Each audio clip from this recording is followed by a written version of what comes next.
Matthew Gospel chapter 21 from verse 1 to 10. மத்தேயு சுவிசேஷம் 21ஆம் அதிகாரம் 1லிருந்து 10 வரை நாம் மாறி மாறி பயபக்தியோடு கூட சிறு பிள்ளைகள் கூட வேதத்தை எடுத்து வாசிக்கலாம். மத்தேயு சுவிசேஷம் 21ஆம் அதிகாரம் 1லிருந்து 10 வரை. அவர்கள் எருசலேமுக்கு சமீபமாய் சேர்ந்து ஒலிவ மலைக்கு அருகான பெத்பகேயுக்கு வந்தபோது இயேசுவானவர் சீஷர்கள் 2 பேரை நோக்கி,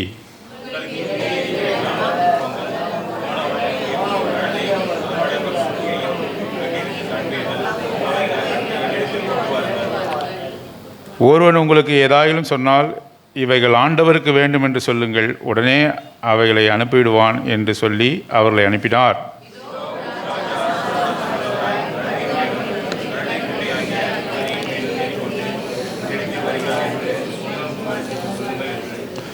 தீர்க்கதரிசினால் உரைக்கப்பட்டது நிறைவேறும்படி இதெல்லாம் நடந்தது.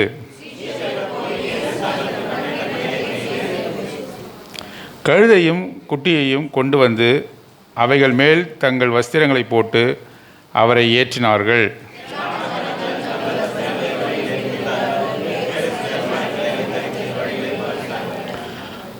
முன்னடப்பாரும் பின்னடப்பாருமாகிய திரளான ஜனங்கள் தாவீதின் குமாரனுக்கு ஓசன்னா, கர்த்தரின் நாமத்தினாலே வருகிறவர் ஸ்தோத்தரிக்கப்பட்டவர், உன்னதத்திலே ஓசன்னா என்று சொல்லி ஆர்ப்பரித்தார்கள்.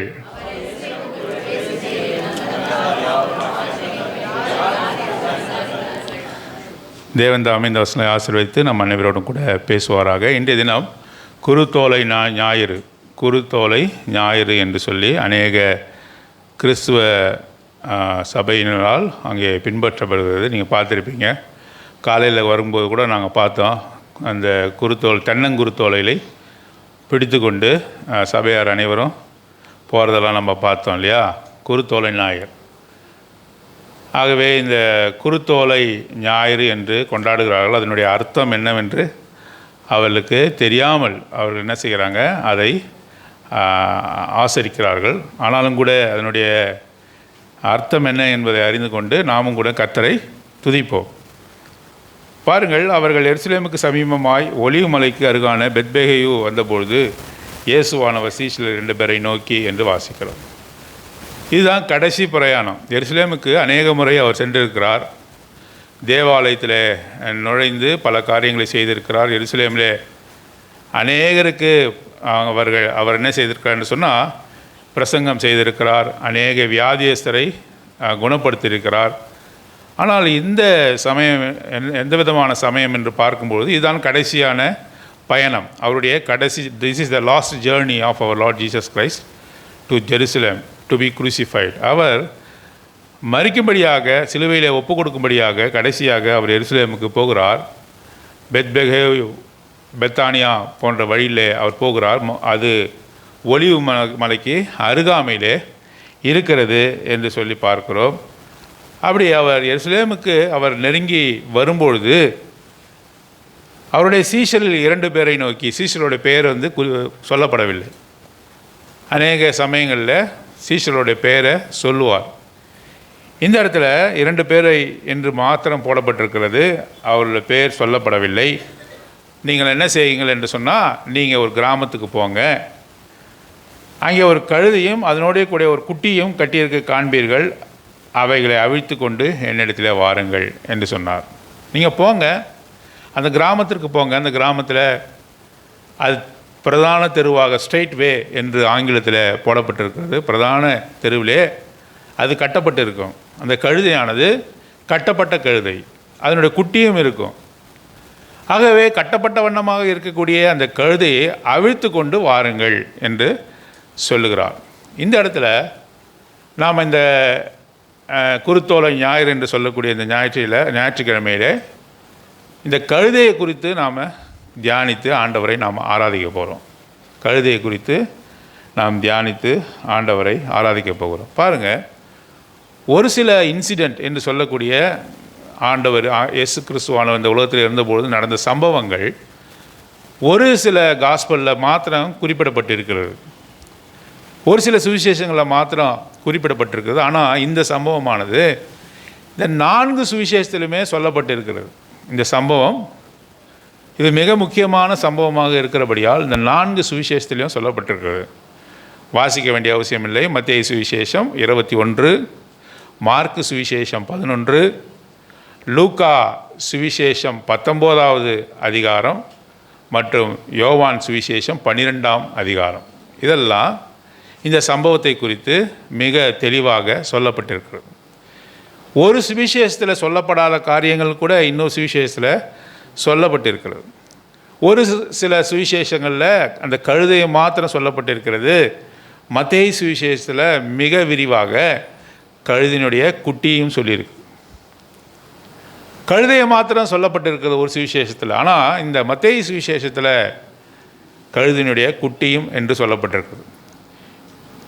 கழுதையும் குட்டியும் தான் இருந்தது என்பதற்கு பழைய ஏற்பாட்டில் ஒரு உதாரணம், பழைய ஏற்பாட்டில் கோடிட்டு காட்டப்பட்டிருக்கிறது. எங்கே என்று சொன்னால் சகரியாவின் புத்தகம் 9ஆம் அதிகாரம் 9ஆம் வசனம். வாசிங்க.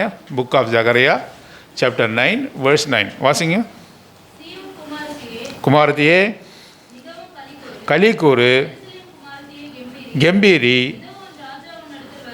இதோ உன் ராஜா உன்னிடத்தில் வருகிறார். அவர் நீதியுள்ளவரும் ரட்சிக்கிறவரும் தாழ்மையுள்ளவரும் கழுதையின் மேலும் கழுதையினுடைய குட்டியின் மீது ஏறி வருகிறார். அவர் எப்பேற்பட்ட ராஜா? நீதி உள்ளவர். அவர் எப்பேற்பட்ட ராஜா? சமாதானம் உள்ளவர். அவர் நீதி செய்கிற தேவன் என்று சொல்லி பார்க்கிறோம். சீயோன் குமாரத்தியே கம்பீரி என்று சொல்கிறார். சீயோன் குமாரத்தி என்று சொல்லும்பொழுது சபையாரை அது குறிக்கிறது. சீயோன் குமாரத்தியே கம்பீரித்து நீ சத்தம் போடு என்று சொல்கிறார். ஏன்? அவர் எருசலேமிலே நுழையும் பொழுது கழுதையின் மீதும் கழுதையின் குட்டியின் மீதும் அவர் ஏறி அவர் அந்த எருசலேமிலே நுழையும் பொழுது ஜனங்கள் எல்லாரும் ஓசன்னா ஓசன்னா என்று வாழ்த்தினார்கள் என்று பார்க்கிறோம். 9ஆம் வசனத்தில் முன் நடப்பாரும் பின் நடப்பாரும் ஆகிய திரளான ஜனங்கள் தாவீதின் குமாரனுக்கு ஓசன்னா, கர்த்தரின் நாமத்தினால் வருகிறவர் ஸ்தோத்திரிக்கப்படப்பட்டவர், உன்னதத்திலே ஓசன்னா என்று சொல்லி ஆர்ப்பரித்தார்கள். அந்த ஆர்ப்பரிப்பு தான் சகரியா 9ஆம் அதிகாரம் 9ஆம் வசனத்தில் வாசிக்கிறோம். Rejoicing people are rejoicing and shouting. அவர்கள் மிகுந்த சத்தம் போட்டு ஆண்டவரை துதித்தார்கள். பொதுவாக நீ தேவனுடைய குமாரன் என்று யாராவது அவர் அறிக்கை செய்தால் நீங்கள் சும்மா இருங்கள் என்று சொல்லுவார். அவரை யாராவது மகிமைப்படுத்த வந்தால் அவருடைய காலகட்டத்தில் அவர் இந்த உலகத்தில் வாழ்ந்தபொழுது அற்புதங்களை செய்தபொழுது அவர் எல்லோருக்கும் முன்பாக புகழ்ந்தா அவர் என்ன செய்வார்? நீங்கள் பேசாமல் இருங்கள், இன்னும் என் வேலை வரவில்லை என்று சொல்லுவார். ஆனால் இப்பொழுது அவர் சிலுவை நோக்கி நகர்ந்து கொண்டிருக்கிறார். சிலுவை பயணத்தில் இருக்கிறார். கடைசியாக எருசலேமில் நுழைகிறார். அப்பொழுது அவரை போற்றி பாடி ஜனங்கள் ஆராதிக்கும் பொழுது அவர் என்ன செய்தார்? ஒருவரையும் அதட்டல. இப்படி நீங்கள் பாடாதீங்க, இப்படி சத்தம் போடாதீங்க என்று சொல்லவில்லை. ஏனென்றால் தீர்க்கதரிசனமாகிய சகரியா 9ஆம் அதிகாரம் 9ஆம் வசனம் நிறைவேறணும். சீயோன் குமாரத்தியே மகிழ்ந்து கம்பீரி கலிக்கூறு என்ற அந்த வார்த்தை நிறைவேற வேண்டும். ஆகவேதான் ஒருவரையும் அவர் அதட்டவில்லை, சும்மா இருக்க சொல்லவில்லை. அவர்கள் மகிழ்ந்து அவரை வாழ்த்தி பாடின பொழுது அவர்களை ஒரு நாளும் அவர் என்ன செய்யலை, ஒரு காலமும் அவர்களை அதட்டவில்லை என்று சொல்லி பார்க்கிறோம். அவருடைய வாழ்த்துதலை ஏற்றுக்கொண்டார்கள். ஓசன்னா, உன்னதத்தில் மகிமை உண்டாவதாக, துதி உண்டாவதாக, தாவீதின் குமாரனுக்கு ஓசன்னா என்று சொல்லி அவரை ஆர்ப்பரித்த பொழுது, அவரை சத்தம் போட்டு அவரை பாராட்டின பொழுது, ஆராதனை செய்த பொழுது அதை தடுக்காமல் ஏற்றுக்கொண்டார் என்று சொல்லி நாம் இங்கே பார்க்கிறோம். ஆகவே தான் கழுதையின் மீதும் அதன் குட்டியாகிய மரியின் மீதும் ஏறி வருகிறார். அப்போ நம்ம இங்கே வாசிக்கும் போது நமக்கு ஒன்று தோணும். என்ன தோணும்னா, அப்போ 2 கழுதை மேலே ஏறி இந்த கழுதியில் ஒரு கால் அந்த கழுதியில் ஒரு கால் போட்டுக்கிட்டு 2 கழுதியை ஓட்டிட்டு வந்தாரா அப்படின்னு தோணுமா இல்லையா? ஆமாம். ஆனால் நம்ம பார்க்குறோம் அப்படி இல்லை. அதாவது நம்ம ஏற்கனவே அறிந்த வண்ணமாக எருசலேம் என்பது மலையின் நகரம், மலை மீது அமைக்கப்பட்ட நகரமாய் இருக்கிறது. 3800 அடி உயரத்தில் எருசலேம் அமைக்கப்பட்டிருந்தது. பள்ளத்தாக்கின் வழியாக மலையேறி தான் அந்த எருசலேமுக்கு செல்ல வேண்டும். மவுண்ட் ஆலிவ்ஸ் என்று சொல்லக்கூடிய ஒலிவு மலை, பெத்பெகே, பெத்தானியா போன்ற இடங்கள்லாம் ஏறுமுகத்தில் இருக்கக்கூடிய நகரங்கள், ஊர்கள். அதன் வழியாகத்தான் அவர் ஏறி போக வேண்டும். அப்படி போகும்போது அந்த கழுதையின் மீது அவர் ஏறி வந்திருக்கலாம். ஆனால் அந்த எருசலேம் வாயிலில் நுழையும்பொழுது அந்த கழுதைக்கு அவர் ஓய்வு கொடுத்து மரியாகிய அந்த குட்டியின் மீது ஏறி வந்திருக்கலாம். ஒருவேளை மலை ஏற முடியாது இல்லையா, அந்த குட்டியினால் ஏற முடியாது, ஒருவரை சுமந்து கொண்டு ஏற முடியாது. ஆகவே மாற்றி மாற்றி பயணம் செய்திருக்கக்கூடும். ஆகவே தான் கழுதையின் மீதும் அதன் குட்டியாகிய மரியின் மீதும் அவர் பிரயாணம் செய்தார் என்று சொல்லப்பட்டிருக்கிறது. ஒரு சுவிசேஷத்தில் சொல்லப்பட்டிருக்கிறது என்னவென்று சொன்னால், ஒருவரும் ஏறியிராத கழுதை என்று சொல்லப்பட்டிருக்கு. ஒருவரும் அதில் ஏறி அதில் பயணம் செய்ததில்லை. பாருங்கள், ஏன் ஒரு கழுதையின் மீது அவர் ஏறி வர வேண்டும்? என்னைக்காவது யோசிச்சிருக்கீங்களா? ஒரு ராஜா என்றால் எதன் மேல் வருவார்? குதிரையின் மீது வருவார். குதிரை என்று சொல்லும்பொழுது அது மெஜஸ்டிக், ஹானர், பவர், இந்த மூன்றுக்கும் அடையாளமாக இருக்கக்கூடியது குதிரை இல்லையா? வல்லமை, ஹார்ஸ் பவர் என்று சொல்கிறார்கள். அதாவது திறனை மதிப்பிடும் பொழுது என்ன சொல்கிறாங்கன்னா ஹார்ஸ் பவர், குதிரை சக்தி. எவ்வளோ குதிரை சக்தி இருக்கிறது இந்த என்ஜினுக்கு, இந்த இயந்திரத்துக்கு எவ்வளோ குதிரை சக்தி இருக்கிறது என்பது தான் சொல்லுவார்கள் ஹார்ஸ் பவர் என்று அதை கணக்கிடுகிறார்கள். குதிரை என்றால் சக்தி, குதிரை என்றால் அழகு. நார்த்து கொரியானுடைய பிரசிடெண்ட்டு எதில் வருவார் தெரியுமா? வெள்ளையான குதிரை. உலகத்திலே அழகான குதிரை யார்கிட்ட இருக்குது சொல்லுங்கள்? உலகத்திலே மோசமானவன்கிட்ட இருக்குது. உலகத்திலே மிக கொடுமையான கொடுங்கோலங்கிட்ட இருக்குது. வெண்புறவி என்று சொல்லுவார்கள். புறவி என்றால் குதிரை. அதில் ஏறி அழகாக வருகிற காட்சியை நான் பார்த்திருக்கிறேன். அவ்வளோ மெஜஸ்டிக்காக இருக்கும். குதிரை மீது ஏறி வருகிறவனுக்கு அவ்வளோ பெருமை, அவ்வளவு மகிழ்ச்சி, அவ்வளோ இது. குதிரை என்றால் வெற்றி பவனியில் யாராவது வெற்றி பவனி வரவங்க கழுதை மேலே வருவாங்களா, ஒட்டகத்து மேலே வருவாங்களா? வெற்றி பவனி வரவங்க எதில் வருவாங்க? குதிரையில் வருவாங்க. பாருங்கள், ஆண்டவர் இங்கே எருசலேமுக்கு நுழைகிறார். அங்கே நுழையும் போது கழுதையின் மேலே வருகிறார். ஏன் கழுதையின் மேல் வருகிறார்?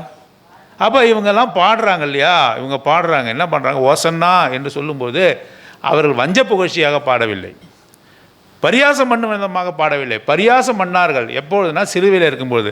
நீ யூதருக்கு ராஜாவா என்று கேட்கிறார். யூதருக்கு ராஜா இவர் அறையப்பட்டிருக்கிறவர் யூதருக்கு ராஜா என்று எழுதி போட்டார்கள். அது வஞ்ச புகழ்ச்சி. அப்படி என்றால் அவரை புகழ்வது போல இகழ்வது, புகழ்வதை போல எழுவது. இவர் யூதருக்கு ராஜா என்று போட்டாங்க. அப்படின்னா என்ன? அவங்க யூதருக்கு ராஜாவா அப்புறம் ஏன் நீ சிலுவையில் அடித்தீர்கள் கேட்போம் இல்லையா? அது அவரை இகழும் வண்ணமாக அதை செய்தார்கள். முற்கிரீடம் சூட்டினார்கள். கிரீடம் சூட்ட வேண்டியது, பொற்கிரீடம் சூட்ட வேண்டிய தலையில் முற்கிரீடத்தை சூட்டினார்கள்.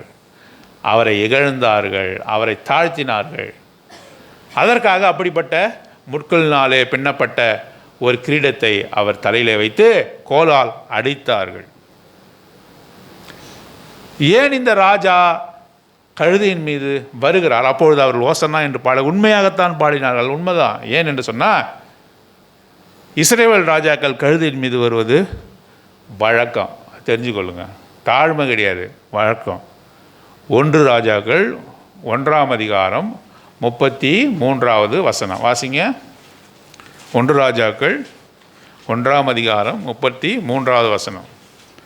அவர்கள் ராஜாவுக்கு முன்பாக பேசித்தபோது ராஜா அவரை நோக்கி, நீங்கள் உங்கள் ஆண்டனுடைய சேவரை கூட்டிக் கொண்டு குமாரனாகிய சாலமோனை என் கோவேறு கழுதின் மேல் ஏற்றி கீகோனுக்கு அழைத்து போங்கள். அடுத்த வசனம். நாத்தானும் கடவர்கள். பாருங்க, சாலமோனை ராஜாவாக நியமிக்கிறார். யார் நியமிக்கிறார்? தாவீது. அப்போ அங்கே இருக்கிறவங்ககிட்ட சொல்கிறாங்க, என்னுடைய மகனாகிய சாலமோனை நீங்கள் என்ன செய்ய வேண்டும் என்று சொன்னால், என்னுடைய கோவேறு கழுதை ஏற்றிக்கொண்டு போய் ஆசாரியர்களுக்கு முன்பாக நிறுத்தி அவனை அபிஷேகம், anoint him as a king, parade him in my donkey என்று சொல்லுகிறார். அப்போது ஆசாரியனுக்கு முன்பாக போய் அபிஷேகம் பண்ணப்பட வேண்டும் என்று சொன்னால் குதிரையில் போகக்கூடாது. எதில் போகணும்? கழுதையில் போகணும். கழுதையில் போனோம். ஒரு குதிரையின் மீது ஒரு ராஜா வரான்னாக்கா சண்டைக்கு வரான்னு அர்த்தம். குதிரையின் மீது ஒரு ராஜா வரான்னாக்கா தன்னுடைய வல்லமை காட்டுவதற்கு வருகிறான் என்ற அர்த்தம். ஒரு கழுதையின் மீது ராஜா வருகிறான் என்று சொன்னால் அவன் அபிஷேகம் பண்ணப்படத்தக்கதாக வருகிறான். இரண்டாவதாக கழுதையின் மீது ஒரு ராஜா வருகிறான் என்று சொன்னால் சமாதானத்துக்காக வருகிறான். சண்டை இல்லை, சண்டை இல்லை, சமாதானம், சமாதானம், சமாதானத்தை கூறவே நான் வந்தேன் என்று ஆண்டவராக இயேசு கிறிஸ்து சொல்ல. ஏன்? அவர் குதிரையிலே ஒரு நாளும் பிரயாணித்ததில்லை, அவர் நடந்து போயிருக்கிறார். இரண்டாவதாக அவர் எதில் போனார்? கப்பலில் போனார். மூன்றாவதாக எதில் போனார்? கழுதையில் போனார். ஒட்டகத்தில் போனார்னு போட்டிருக்கா? இல்லை. குதிரையில் போனார் போட்டிருக்கா? இல்லை. அவர் கப்பல் பிரயாணம் செய்தார், படவிலே சென்றார், பொடிநடையாக நடந்து சென்றார். மூன்றாவதாக கழுதையின் மீது சென்றார். கழுதையின் மீது வருகிறவர் யார்? அபிஷேகம் பண்ணப்பட்டவர். கழுதையின் மீது வருகிறவர் யார்? சமாதானத்தை கூறி வருகிறவர். சமாதானத்தோடு வருகிறார். அவரிடத்தில் சண்டை இல்லை, அவரிடத்தில் கோபம் இல்லை, அவரிடத்தில் சமாதானம் இருக்கிறது. ஆகவே தான் அந்த ஜனங்கள் அதை உணர்ந்து கொண்டு ஓசன்னா என்று பாடுகிறார்கள். அவர்கள் இகழ்ந்து வஞ்ச புகழ்ச்சி அணியாக அவர்கள் செய்யவில்லை, அவரை புகழ்ந்து தான் சொல்கிறாங்க. ஏனென்றால் இப்படிப்பட்ட சூழ்நிலைகள் அங்கே இருந்தது என்று சொல்லப்பட்டு வாசிக்க வேண்டிய அவசியம் இல்லை. ஆதியாகமத்தின் புத்தகம் 49ஆம் அதிகாரம் 11ஆம் வசனத்தில் வாசிக்கும்போது யூதாவுக்கு அங்கே ஆசீர்வாதம் கொடுக்கப்படுகிறது. அந்த யூதாவுக்கு ஆசீர்வாதம் கொடுக்கும் சமயத்தில் அங்கே குறிப்பிடப்பட்டு இருக்கிற ஒரு வார்த்தை கழுதை. யூதா வம்சத்திலே தான் ஆண்டவராக இயேசு கிறிஸ்து வந்தார். கழுதை அவருக்கு ஒரு அடையாளமாக இருக்கிறது. கழுதையை பார்த்தா நம்ம என்ன நினைப்போம் என்று சொன்னால் அது ஒரு தாழ்மைக்கு அடையாளம் என்று நினைப்போம். ஆஹா, இல்லை, கழுதை ஒரு தாழ்மைக்கு அடையாளம் இல்லை. தாழ்மையாக இருக்கிறவங்கள பார்த்தா கழுதை என்ன நம்ம திட்டுறோம்? திட்டவே மாட்டிங்களா நீங்கள்? குதிரை நான் திட்டுவோம். யாரை திட்டுறத எப்படி திட்டுவோம்? அட கழுதை அப்படின்னு திட்டுவோம். ஏன் திட்டுறோன்னா அது சோம்பேறித்தனமான கழுதை, சோம்பேறித்தனத்துக்கு அடையாளமாக இருக்கக்கூடியது. என் ஜனமாகிய இஸ்ரவேல் ஜனங்கள் வணங்கா கழுத்துள்ளவர்கள். They are stiff necked people. அப்படி என்றால் என்ன? ஒன்று சொன்னால் கேட்க மாட்டாங்க. கழுதை கேட்குமா? சொன்னால் ஒரு நாளும் கேட்காது. குதிரையாச்சும் ஒரு அடி அடித்தா நவரும். கழுதை என்ன பண்ணோம்? திரும்பி நம்ம பார்க்கும். பின்னங்காலால் எட்டி உதைக்கலாமான்னு பார்க்கும். கழுதை ஒரு நாள் என்ன பண்ணாது? அது அடங்கா பிடாது. Stiff necked, it is stiff necked. கழுதை பார்ப்பதற்கு அங்கே அக்லியாக இருந்தாலும், அது பொதி சுமக்கிற கழுதையாக இருந்தாலும் கூட அதுக்கு தற்பெருமை ரொம்ப அதிகம். சுலோபத்தில் அது என்ன செய்யாது? சொல் பேச்சே கேட்காது. அது என்ன செய்யும்? மெதுவாக நடக்கும். எவ்வளவுதான் அவசரமாக இருந்தாலும் என்ன நடக்கும்? எப்படி நடக்கும்? ரொம்ப மெதுவாகத்தான் நடக்கும். எவ்வளவு அடி கொடுத்தாலும் தாங்கி கொண்டு தான் செய்வது தான் செய்யுமே தவிர அந்த எஜமானுக்கு ஏற்றபடி நடக்காது. நடக்குமா கழுதை? நடக்காது. எவ்வளவு பொதியை வேணாலும் சுமந்து கொண்டு அதோடு இஷ்டத்துக்கு வணங்கா கழுத்துள்ள ஒரு மிருகம் என்று சொன்னால் கழுதை. ஆகவே தான் கழுதையை தெரிந்து கொண்டார். கழுதையாக நம்மை தெரிந்து கொண்டார். என்ன பிரதர், கடைசியாக என்ன போய் கழுதைன்னு சொல்லிட்டீங்க? இப்போ நான் கழுதப்பா, நான் கழுத. வணங்கா கழுத்து உள்ளவன். ஆண்டவர் எவ்வளவுதான் எச்சரித்தாலும், எவ்வளவுதான் என் அன்பு கூர்ந்தாலும் கூட அந்த அன்பை உணராத ஒரு கழுதை. எவ்வளோதான் சுத்தமாக்கப்பட்டாலும் கூட அழுக்கை விரும்புகிற கழுதை. எவ்வளோதான் ஒரு கழுதையை குளிப்பாட்டி வைத்தாலும் கூட அந்த அழுக்கு பொதியை சுமக்கும்போது ஐயோ இந்த அழுக்கு துணியை என் மேலே வைக்காதீங்கன்னு சொல்லுமா? இல்லை உதறி விடுமா? ஒரு அங்கிள் அடிக்கடி சொல்லுவோம், கண்ணுக்குட்டியை தூக்கி சேத்துல போட்டால் என்ன பண்ண? ஜாலியாக இருக்குமா? என்ன செய்யும் அது? சொல்லுங்களேன். சொல்லி குளிச்சு வெளியே வந்துடும். அதோடைய சுவாபம் அப்படி. கழுதையை நல்லா குளிப்பாட்டி அழுக்கில் போடுங்களேன், அதை அழுக்காக தான் இருக்கிறதுக்கு விரும்பும். பொதியை சுமக்க மாட்டேன்னு சொல்லாது. அழுக்கு வாசனை அதுக்கு ரொம்ப பிடிக்கும். ஆகவே கழுதையை போல வணங்கா கழுத்துள்ளவர்களாக, பெருமை மிக்கவர்களாக, எஜமானுடைய சொல் பேச்சு கேட்காதவர்களாக, தன்னிஷ்டத்துக்கு நடக்கிற கழுதைகளாக காணப்பட்ட நம்மை அவர் என்ன செய்தார்? கட்டவிழ்த்தார். முதல்ல என்ன செய்தார்? கட்டவிழ்த்தார். போங்க, சீஷர்கிட்ட சொல்கிறார், போங்க, போய் அதை கட்ட அவிழுங்க. ஆண்டவராக இயேசு கிறிஸ்துவே போய் என்ன செஞ்சுருக்கலாம்? அந்த கழுதையை பார்த்து அவிழ்த்து கொண்டு வந்திருக்கலாம். அவர் ஒரு காலம் செய்யலை. நீங்கள் புறப்பட்டு சுவிசேஷம் சொல்லும்போது 2 பேராக போங்கள் என்று சொல்லுகிறார். 2 சீஷர்களை அனுப்பி வைக்கிறார். அவர்கள் சென்று என்ன செய்தார்கள்? முதலாவதாக அந்த கழுதையை கட்டவிழ்த்தார்கள். அநேக கட்டினாலே கட்டப்பட்டு இருந்த நம்மை ஆண்டவராக இயேசு கிறிஸ்து அவருடைய சீஷர்கள் மூலமாகத்தான் அவர் வேலை செய்கிறார். அவர் நினைத்திருந்தால் அவரே போயிருக்கலாம். இரண்டாவதாக அந்த ஊரில் இருக்கக்கூடிய அந்த கழுதையை பார்த்து கட்டவிழ்த்து கொண்டு வா என்று சொன்னால் வருமா வராதா? வரும். ஏன்? அங்கே லாசரு கல்லையில் இருக்கிறான். அங்கே பார்த்து என்ன சொல்கிறாரு? லாசருவே வெளியே வானாங்க. அவன் எழுந்திரிச்சு வந்துடுறான். ஒரு செத்த மனுஷனையே அவரால் எழுப்பி வெளியே கல்லறையிலேருந்து வெளியே வர வைக்க முடியும் என்றால் ஒரு கழுதையை வர வைக்க முடியாதா? பெத்பேகே ஊரில் இருக்கிற கழுதையே கிளம்பி வானா வராதா? இல்லை, அப்படி செய்யலை. என்ன செய்கிறாரு? அவருடைய சீஷர்களை அனுப்பி அதை கட்டவிழ்க்கும்படியாக செய்கிறார். இன்றைக்கு ஆண்டவராக இயேசு கிறிஸ்து உங்களை ரட்சித்திருக்காது. ஆனாலும் கூட அவருடைய பிள்ளைகளை அனுப்பி இந்த நற்செய்தியை உங்களுக்கு சொல்லும்படியாக, இந்த நற்செய்தியை உங்களுக்கு சொல்லும்படியாக, உங்களுடைய கட்டிலிருந்து அவிழ்க்கும்படியாக, உங்களுக்காக ஜெபம் செய்யும்படியாக ஆட்களை அனுப்பினார். சவுலாக இருந்து பவுலாக மாறின அப்போஸ்தலனாகிய பவுல் அங்கே கண்கள் குருடாக்கப்பட்டவனாக தமஸ்கு போகிற வழியிலே காணப்பட்ட பொழுது அவனுடைய கண்களை தொட்டு ஜெபம் செய்த பின்னர் அது திறக்கும்படியாக ஆண்டவர் அருள் செய்தார் என்று சொல்லிப்பார். அவருடைய சீஷர்கள் மூலமாகத்தான் அவர் என்ன செய்கிறாரு? அவர் வேலைகளை செய்கிறார், நற்செய்தியை கூறும்படியாக செய்கிறார். அவருடைய சீஷர்களை அவர் கனப்படுத்துகிறார் என்று சொல்லி நாம் பார்க்கிறோம். கட்டிலே, பல கட்டிலே, மந்திர கட்டிலே, அதாவது அது மாத்திரமல்ல, அங்கே என்னுடைய பழக்க வழக்கங்கள், என்னுடைய பெருமைகள், என்னுடைய காரியங்கள் எல்லாவற்றினாலும் கட்டப்பட்டிருந்த என்னை ஒரு நாள் அவர் என்ன செய்தார்? கட்டவிழ்த்த தேவனாக இருக்கிறார். கட்டவிழ்த்த தேவனாக இருக்கிறார். மரணக்கட்டிலிருந்து என்னை விடுதலை செய்தார். நான் மரணக்கட்டினால் கட்டப்பட்டிருந்தேன்.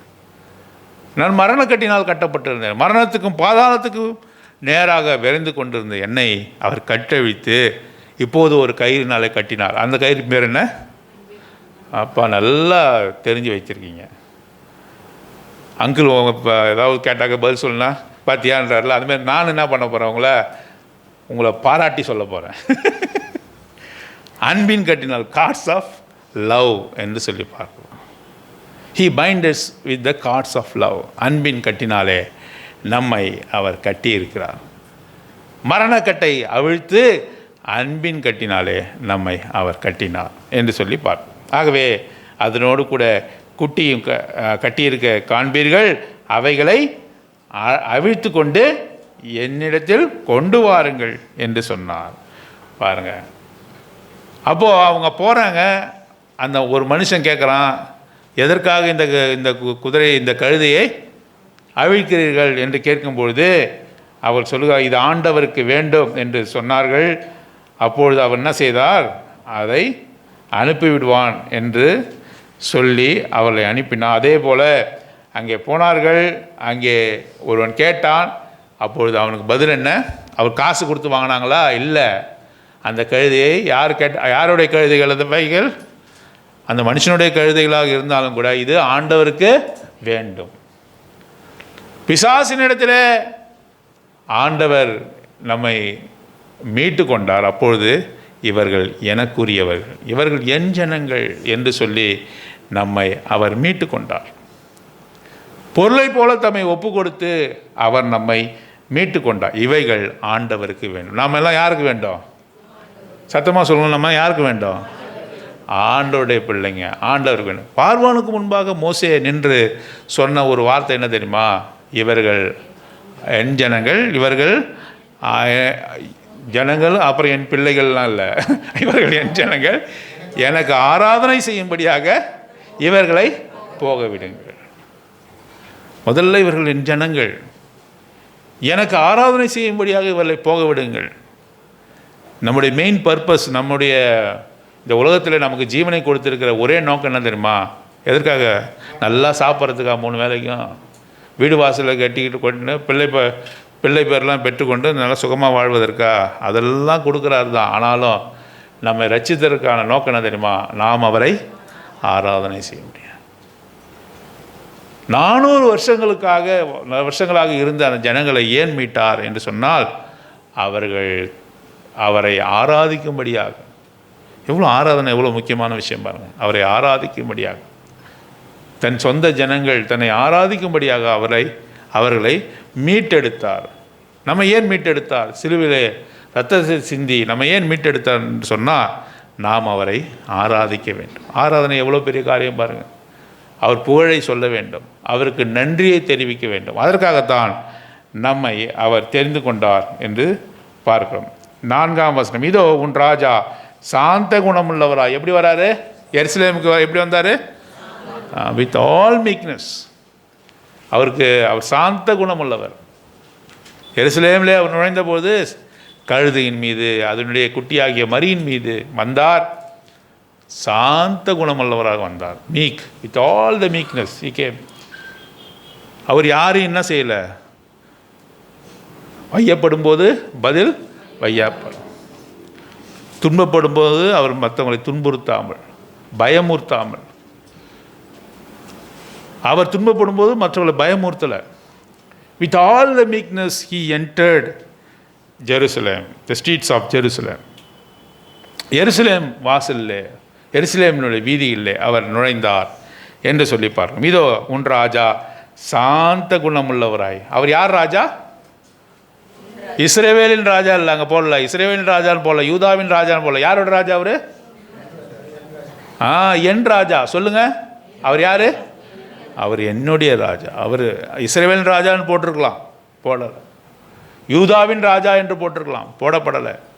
அவர் உன் ராஜா, உன் ராஜா சாந்த குணமுள்ளவராய் கழுதையின் மீதும் கழுதை குட்டியாகிய மரியின் மீதும் ஏறிக்கொண்டு உன்னிடத்தில் வருகிறார். எங்கே? ஏறி உட்கார்ந்து இருக்கிறார். கழுதையின் மீது யாராவது நின்று கொண்டு வருவாங்களா? பார்த்துருக்கீங்களா? குதிரையின் மீது நின்று கொண்டு போகலாம், தெரியுமா உங்களுக்கு? குதிரையில் ரைட் பண்ணும்போது உட்கார்ந்தும் போகலாம், அதன் மீது ஏறி கேலோப்பிங் என்று சொல்லுவார்கள். நின்று கொண்டு கூட அதை என்ன பண்ணலாம்? குதிரையை பிரயாணம் செய்ய முடியும். கழுதை மீது யாரும் நின்று கொண்டு பண்ணுவாங்களா? நின்று கொண்டு பிரயாணம் பண்ண முடியல. ஏன்? கழுதைக்கு காலை வச்சா கீழே தரையில் உங்கள் கால் தொடும், கழுதை போயிடும். கால்களுக்கிடையே இருக்கக்கூடிய கழுதையானது வெளியே போயிடும், நீ நின்றால் என்று சொன்னான். ஆனால் குதிரையின் மீது நின்று கொண்டு கூட என்ன செய்யலாம்? அதை இயக்க முடியும். ஆகவே நம்ம இங்கே பார்க்கிறோம், அவர் அமர்ந்து கொண்டு வந்தார். அந்த ராஜா என்ன செய்கிறாரு? உன்னுடைய வாழ்க்கையில் அவர் எப்படி இருக்கிறார்?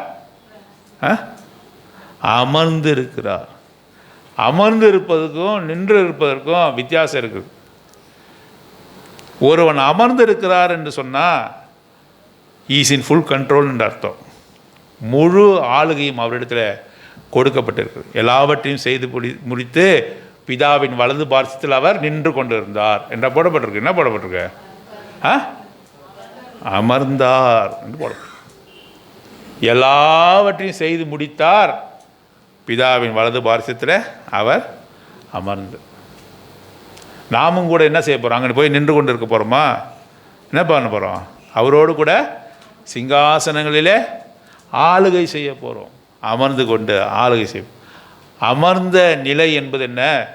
அது என்ன? Comfortable zone. அது ஒரு சுகமான அனுபவம்.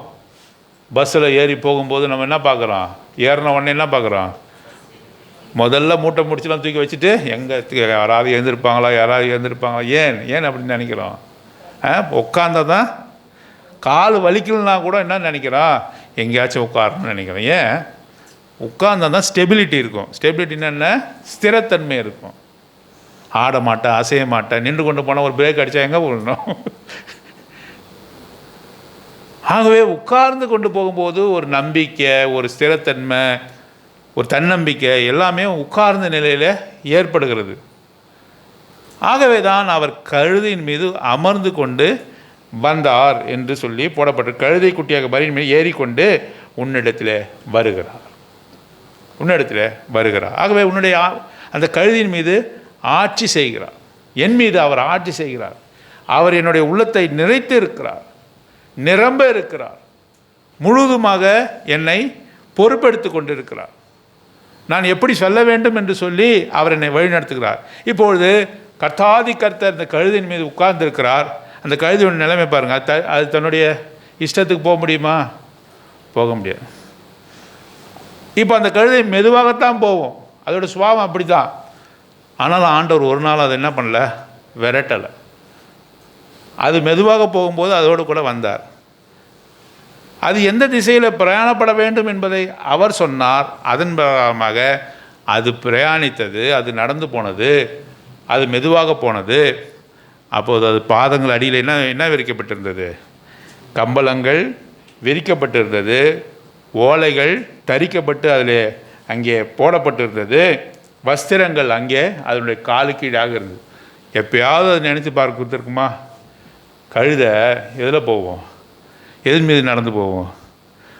கல், முள், சரியில்லாத பாதைகள் வழியாக அந்த கழுதை நடந்திருக்கும். ஆண்டவராக இயேசு கிறிஸ்துவை ஏற்றி கொண்டு நடந்த அந்த கழுதைக்கு இப்போது கால்கள் என்ன இருக்குது? ரத்தன கம்பளம் விரிக்கப்பட்டிருக்குது. ரத்தன கம்பளம் விரிக்கப்பட்டிருக்குது.